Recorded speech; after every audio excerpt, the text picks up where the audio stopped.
제가 오늘의 작전주를 꼽은 종목은 아모레 G입니다. 아모레 G. 그 이유가 있는데 알게 모르게 지금 바이오, 반도체, 전선, 송배전 중에 야금야금 오르는 그룹들 테마가 있는데 이게 지주회사들이라고요. 이 지주회사 중에 약간 현금 많은 지주회사들이 기관 수급도 붙고 주가도 나오고 있어서 이러다가 약간 밸류업의 훈풍을 업고 한 번 진짜 한 14년 만에 지주회사 테마가 한 번 시세 주는 거 아닐까? 여기에서 좀 출발을 해서 이 아모레 G로 왔습니다. 일단 아모레 G는 아모레 퍼시픽 그룹의 지주회사다 이렇게 보시면 될 것 같아요. 그러니까 실적도 뭐 1조 매출이 찍혔는데 영업이익은 한 830억 정도인데요.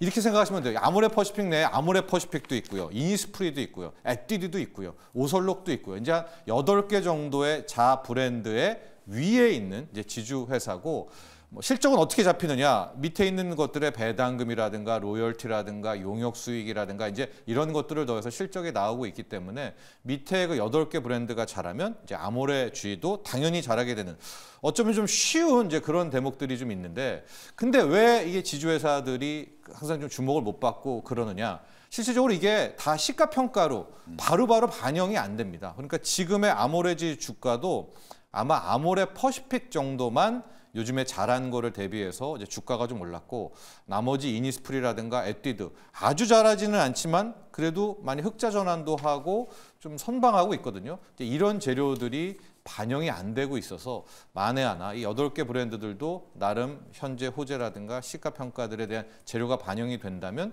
지금의 주가 상승 탄력보다는 이제 상당히 높지 않을까.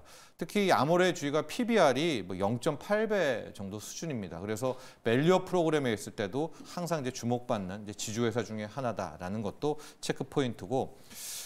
제가 이제 아모레 퍼시픽은 워낙 많이들 하셨으니까 그 준비 안 하고 이 아모레 G의 자회사 중에 이니스프리라는 게 있는데 이니스프리가 이게 굉장히 좀 묘합니다. 당연히 아모레 G가 한 80% 정도 지분을 갖고 있는데 현재 서경배 회장의 다음 오너 후계자라고 할 수 있는 서민정 담당 지분이 이제 그 다음에 가장 높거든요. 그래서 이게 조금 어렵지만 어떻게 되느냐? 아직 어리잖아요. 뭐 30대 정도도 안 됐기 때문에 바로 이제 아모레 G를 살 수가 없으니까 항상 하는 테크닉이 배당을 여기저기서 많이 받아서 이제 그 돈을 모아서 아모레 G를 조금씩 한 앞으로 한 10년, 15년 있을 거 아니겠습니까? 이제 진짜 상속 구도가 될 때까지.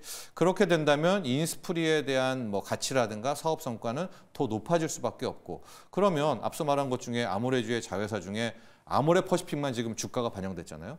뭐 이니스프리도 좀 반영되고 나머지 에뛰드도 반영되고 그렇다면 아빠의 주가 상방은 훨씬 더 열려 있지 않겠는가라는 이제 생각도 해봅니다. 그래서 저는 만약에 밸류업이 또 구체화이 되고 이 지주회사에 대한 일종의 좀 특혜들이 나오게 될 경우에 기관들이 좀 노려보고 있다가 이 화장품 그룹에 있어서의 지주회사죠. 이 아모레 G에 대한 분위기도 상당히 좋지 않겠는가. 또 아모레 퍼시픽 얘기할 때 코스RX 뭐 2분기부터 실적 반영돼서 재무제표 좋아진다 얘기를 하는데 아모레 퍼시픽도 좋아지지만요.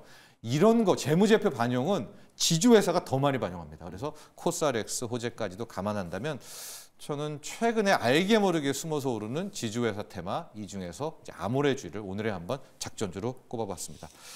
김준호 매니저, 아모레 G 네. 그리고 또 나만의 지주회사가 있다면 이게 정말 좀 날카롭게 지적을 해주셨어요. 네. 이게 상식적으로 봤을 때 아니 이니스프리라든지 이런 기업들 그냥 떼내기 해가지고 상장시켜도 되는데 네. 왜 상장을 안 시킬까? 네. 상장을 안 시켜야 아까 말씀하신 것처럼 배당 많이 받아가지고 엄청 받죠. 네. 아메로치 이제 지분을 계속 네. 늘릴 네. 수가 있는 거기 때문에 사실 이제 뭐 그런 부분들과 관련된 이제 비하인드 스토리가 분명히 네. 있다. 특히 아모레 G는 말씀해주셨던 것처럼 아모레 퍼시픽 그룹의 지주 회사 네. 역할을 하는 기업이고 사실 비상장 자회사들의 이제 가치 평가를 하는 게 굉장히 좀 애매해요. 중요한데. 물론 이제 네. 외관법인들 같은 경우에는 어차피 감사 다 받고 재무제표나 이런 것들이 다 공개가 좀 됩니다만 그럼에도 불구하고 이걸 이제 지주회사의 이제 가치로 이제 할 때 뭐 이걸 뭐 지분법적으로 이제 평가를 하는 거 외에는 도대체 뭐 어떻게 반영을 할 수 있는 방법이 없기 때문에 뭐 장부가로 그냥 평가를 해가지고 그냥 때려 맞추는 이제 그 정도 수준이라고 이제 보시면 될 것 같고 그래서 우리나라 이제 지주회사 기업들이 고질적으로 다 좀 저평가 저평가되어 있는 부분들이 좀 있다. 최근에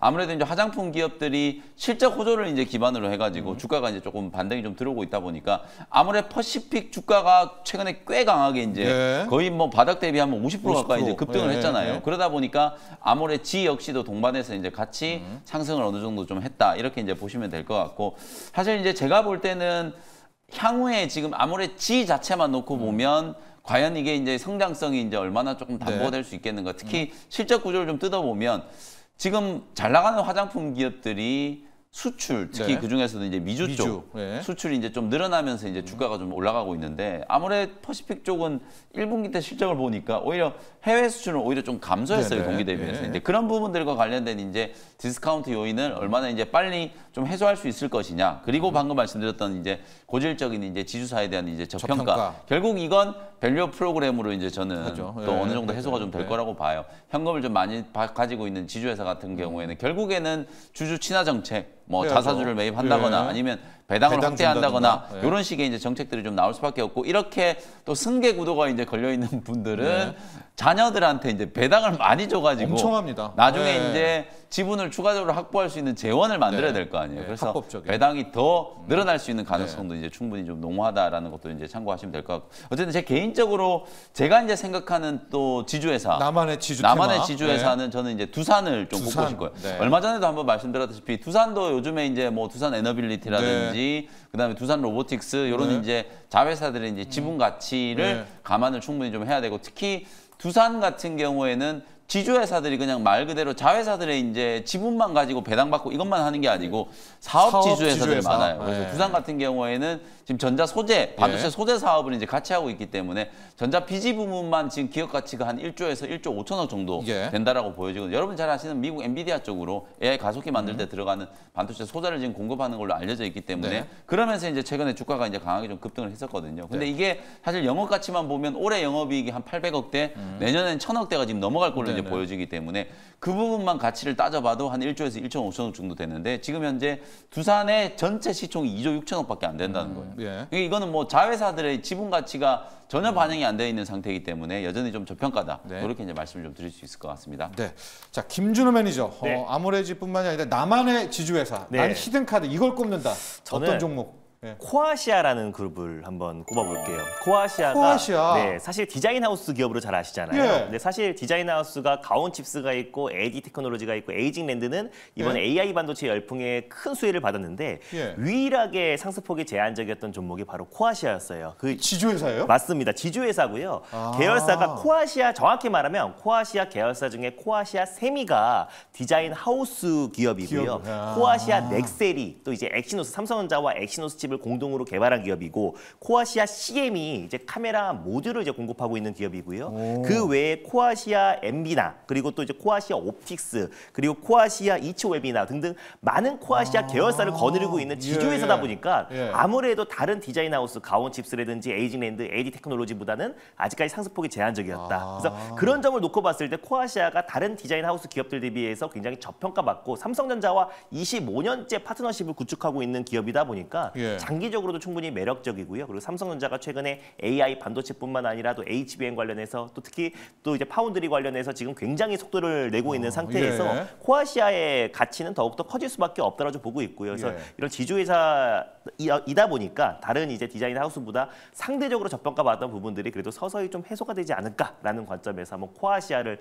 탑픽으로 한번 꼽아봤습니다. 코아시아 세미, 코아시아 넥셀, 코아시아 CM. 그 위에 코아시아가 있었네요. 맞습니다. 또 새로운 측면에서의 지주회사까지 저희가 오늘 다뤄봤습니다. 자, 일발장전 오늘 여기까지 하도록 하겠습니다. 김영민, 김준호 두 분의 MBN 골드 매니저와 함께했습니다. 감사합니다. 감사합니다.